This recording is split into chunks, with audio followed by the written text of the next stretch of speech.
Meta haguruka ari Nairobi twagiranye ikiganiro tumubaza kuri Isekafa rimwe itsinda rimwe na Rayon Sport kwa gatatu bazakina mbere yuko wenda tuza tukagaruka kuri APR na Rayon Sport kwa gatatu azakina na Rayon Sport kuri Kigali Pere. Reka twumve Julien Met yatoje Rayon Sport ese kuba agiye kongera gahura nayo kuba garutse mu Rwanda biramufasha iki, Sekafa iramufasha iki we. Twagiranye ikiganiro ari Nairobi mugenzi wacu Keza Cedric yagishyize mu Kinyarwanda. Reka tumwumve ubundi tugaruke mu kanya gato cyane. Mumeze mute Nairobi? Ça va très bien Nairobi, c'est une superbe ville, un magnifique pays. Biragenda neza cyane i Nairobi, ni umujyi mwiza uri mu gihugu cyiza. Nubwo nta gihe kinini ndagira cyo kwatemberera. Kuva nahagera muri Gashyantare, ntekereza ko nta n'iminsi 3 ndabona ngo mbe natembera neza. Gusa mba nibereye i Nairobi ndi gukora akazi bisanzwe kandi hari ubuzima bwiza. Ndetse abanyakenya mu by'ukuri bakira abantu neza cyane kandi ni n'abantu beza. Rero hari umwuka mwiza kandi biramfasha cyane hano. Les Kenyans sont en tout cas très accueillants et très agréables aussi, donc voilà, il y a un état d'esprit qui me plaît beaucoup ici. Niki mwavuga kuri tombora y'amatsinda ya Sekafa Kagame Cup aho ikipe yawe ibarizwa mu itsinda rya gatatu? Bah, je suis très content du groupe, du niveau des oppositions que nous allons avoir. Bon, moi j'ai fait nishimiye itsinda turimo bijyanye n'urwego rw'amakipe tuzaba duhanganye. Nje hari ibyo nakoze kugira ngo tugerageze kwitegura iri rushanwa cyane ko tunafite itike ya CAF Confederations Cup. Rero biradusaba kwitegura umwaka w'imikino dukina n'amakipe yo ku rwego rwo hejuru. Nubwo irushanwa rya Sekafa rije abura amezi 2 ngo imikino ya mbere ya CAF ikinwe, turacyafite igihe dore ko irushanwa rije hakiri kare niko navuga. Gusa bizadufasha kuko dufite abakinnyi turi kugerageza n'amakipe tuzahura nayo afite abakinnyi ari kugerageza, kandi ubu mu bijyanye n'imbaraga ntabwo tumeze neza 100%, ariko ntekereza ko bizaba ari cyo gihe ngo twitegure amakipe yose tuzaba duhanganye. Rero hari impamvu nyinshi n'irushanwa rije kare bijyanye n'ingengabihe y'umwaka w'imikino. Gusa kureba urwego rw'amakipe tuzahura nibyo nge nifuza. Iby'umusaruro kuri nge si cyo kintu kizaba ari ingenzi cyane. Icyo nkeneye ni ukureba abakinnyi banje bari mu bibazo, kuko ni ngombwa ko bamenya hakiri kare bishoboka ishyaka bisaba uko baba mu bibazo n'icyo bisaba gukina ku rwego nyafurika. Tugomba kumenya cyane gukina kuri uru rwego. Rero nidukina imikino ya gishuti yoroshye cyane cyangwa tugakina n'amakipe ari kure cyane atadusatira nk'ayo tuzahura nayo, abakinnyi banje ntibazaba biteguye. Bityo nge nishimiye cyane iyi tombora n'itsinda turimo, kuko ntekereza ko bizadufasha kwitegura neza ku rwego rw'imikino idutegereje. Donc si on fait des matchs amicaux trop faibles ou dans des atmosphères qui sont très loin de la pression que nous allons rencontrer, bon, mes joueurs ne seront pas prêts. Donc je suis très content du tirage, du groupe dans lequel nous sommes, puisque je pense que ça va nous permettre de bien se préparer au niveau et aux exigences qui nous attendent. Ese byaba ari byiza cyangwa nibyo bibi kuba warisanze ugomba guhura n'ikipe wahozemo ya Rayon Sport? Oui, alors là, vous me posez une question par rapport à l'aspect compétition, c'est-à-dire est-ce que c'est un avantage de connaître Rayon Sport avec des joueurs de mon équipe qui connaissent le Rwanda? Aha, kuri iki kibazo mumbajije bijyanye n'iri rushanwa, kuvuga niba ari byiza kuba nzi Rayon Sport no kuba abakinnyi b'ikipe yanjye baza u Rwanda, nge simbifata muri ubwo buryo. Iyi Sekafa Kagame Cup mu by'ukuri tuzayijyamo turebe ko twayitwara, ariko nanone mumbajije niba nakwifuza gutwara iri rushanwa ariko tukaba tutiteguye imikino ya CAF, cyangwa niba nakwifuza kutaritwara ariko tukaba twiteguye imikino ya CAF. nahita mbasubiza ko nifuza gutakaza iri rushanwa ariko tukaba twiteguye neza imikino ya CAF. Rero dushobora gutwara iri rushanwa dukina umukino wo kwizigama, twugarira cyane, tutishora cyane mu gusatira, tugakinira ku mipira y'imiterekano. Ibyo bishobora gutuma twegukana irushanwa, ariko siko bizaba bimeze mu mikino y'amajonjora ya CAF. Rero nge nzaza gukina uko mbyifuza kandi tuzanafata risk kuko abakinnyi bacu bose ntibaziranye. Rero hazaba harimo amakosa mato mato, ariko sinzaba ndeba cyane kuri aya makipe tuzaba duhanganye kuko yose ni kimwe natwe. Tuvuge nka Rayon Sport ya 2025 2026 izahindura cyane abakinnyi bari bayigize, izaba ifitemo abakinnyi bashya. Rero uwo ni wo mwanya ngo barebe neza ibyo bakoze, yewe no mu mezi abiri ya nyuma, ukwa gatanu n'ukwa gatandatu. Byose ni nkatwe. Ikipe yanjye yo mu kwezi kwa gatandatu ntayihuriye n'ikipe izitabira irushanwa. Rero sindi mu mwanya mwiza wo kuzagenzura cyane amakipe duhanganye cyangwa ngo ngerageze kuyashakaho amakuru. Siko bimeze. Rero byaba ari bibi cyangwa byiza, muri rusange nge ndishimye cyane kuba nzongera guhura na Rayon Sport nk'ikipe n'abafana bayo. Mu by'ukuri nishimiye cyane kuba nzakina nayo. Et après, avantage ou désavantage, dans tous les cas, moi je suis très très heureux de retrouver Rayon Sport, le club et les supporters. Donc voilà, je suis en tout cas très content de jouer contre eux.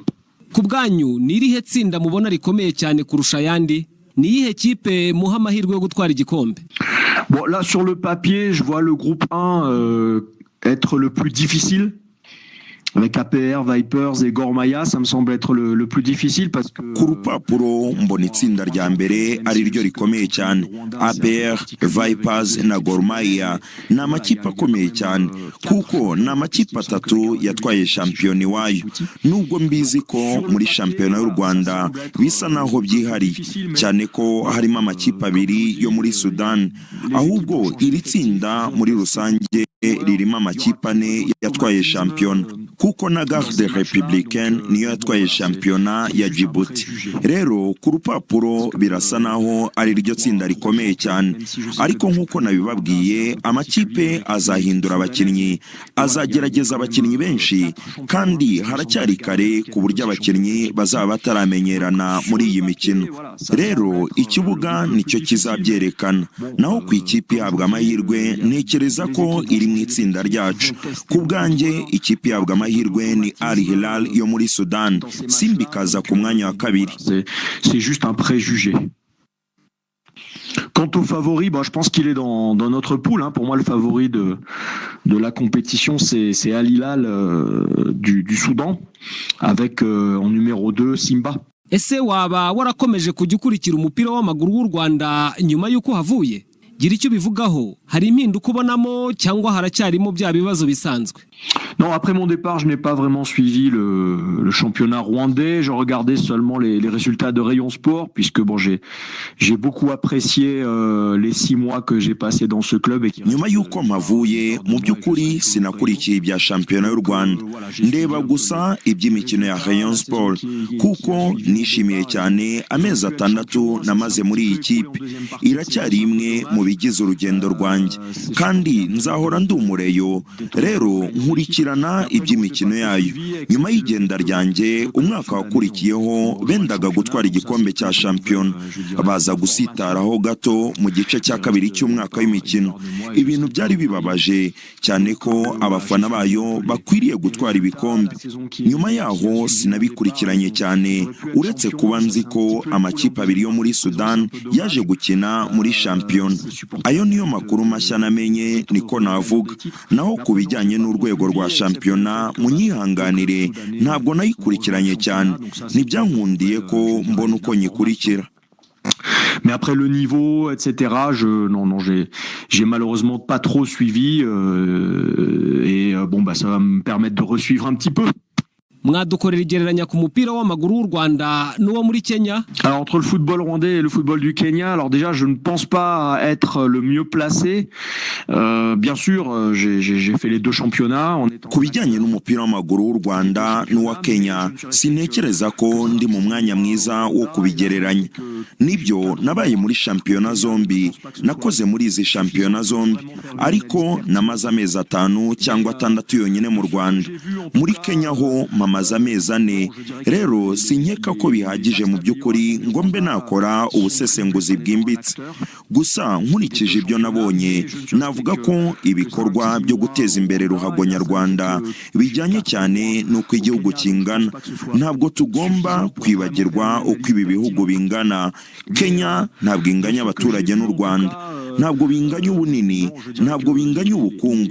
Rero nubwo mu mupira w'amaguru Kenya idafite izina rinini cyane, ariko ifite amastade meza cyane kandi ni menshi i Nairobi, ndetse hari n'umuco wa siporo muri Kenya.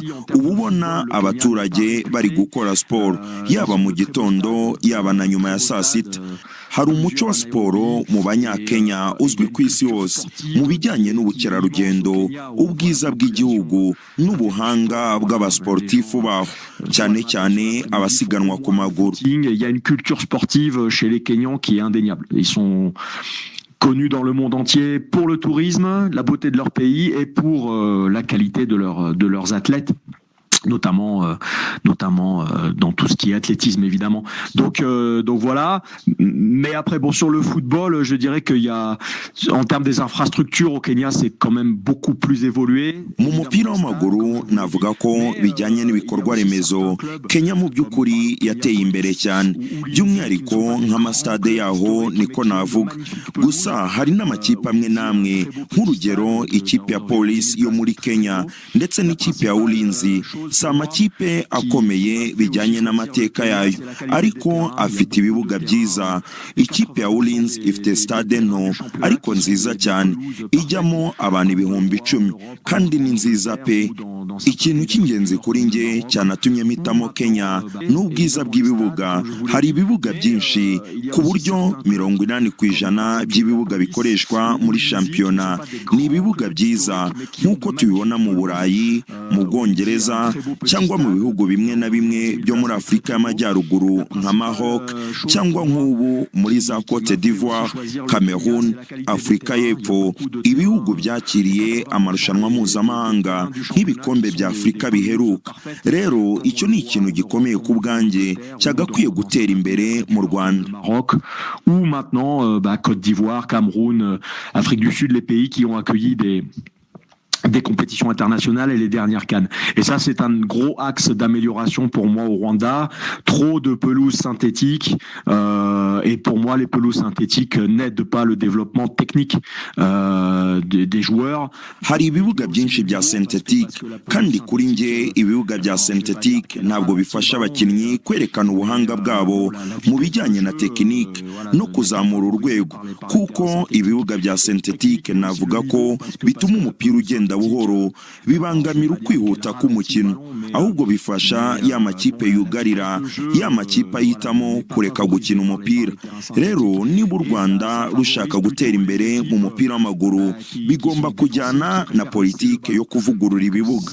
Bigomba kuba ibibuga by'umwimerere, kandi ikindi u Rwanda rufite ikirere cyiza, kuko bakunda kubona imvura, no muri Kenya naho imvura ibihari. Rero byakagenze bityo kugira ngo umupira w'amaguru w'u Rwanda utere imbere, hakabaye ibibuga by'umwimerere kandi byiza cyane. Ku bwanjye niryo tandukaniro ry'ibanze. Pour que le football du Rwanda évolue vers des pelouses naturelles de très bonne qualité. Voilà, pour moi, c'est la principale différence. Ensuite, il y a des différences économiques, bien sûr, comme je l'ai dit, dues à la taille, dues aux possibilités des sponsors. Hari kandi n'itandukaniro mu bukungu. Mu by'ukuri nk'uko nabivuze, bijyana n'ubunini bw'igihugu no kubona abafatanyabikorwa, nko kuba Azam TV yerekana shampiyona ya Kenya ni ikintu cyiza cyane, kuko ni ahantu heza ho kwigaragariza. Rero bifasha kwemeza abakinnyi bo hanze kuyizamo. nubwo Kenya mbere itari igihugu gikurura abakinnyi cyane, ariko kuba bafite ibibuga byiza, amastade meza no kuba Azam TV yerekana shampiyona yabo bibafasha kwigaragaza, bityo bikarushaho kureshya abakinnyi. Des pelouses de qualité, des bons stades et les matchs retransmis sur Azam TV, ça vous permet une exposition et voilà qui peut être plus attractive. Ensuite au Rwanda, il y a pas à rougir des installations, des qualités des infrastructures. Ikindi kandi mu Rwanda nta bibazo by'imiturire cyangwa by'ibikorwa remezo wapfa kubona. Nzi ibihugu byinshi byo muri Afurika biba bidafite amashanyarazi mu rwambariro rw'abakinnyi, nta mazi ashyushye wahabona. Si ibintu wasanga mu Rwanda cyangwa muri Kenya, ni ibintu usanga mu bihugu byinshi byo muri Afurika yo hagati n'iyo mu burengerazuba. Rero urebye kuri Kenya n'u Rwanda, u Rwanda ruri kure cyane ya Kenya bijyanye n'ubuso bw'igihugu, abaturage n'ubukungu, ariko nanone ibintu bibiri bahuriyeho nuko bakora ibintu babishyizeho umutima.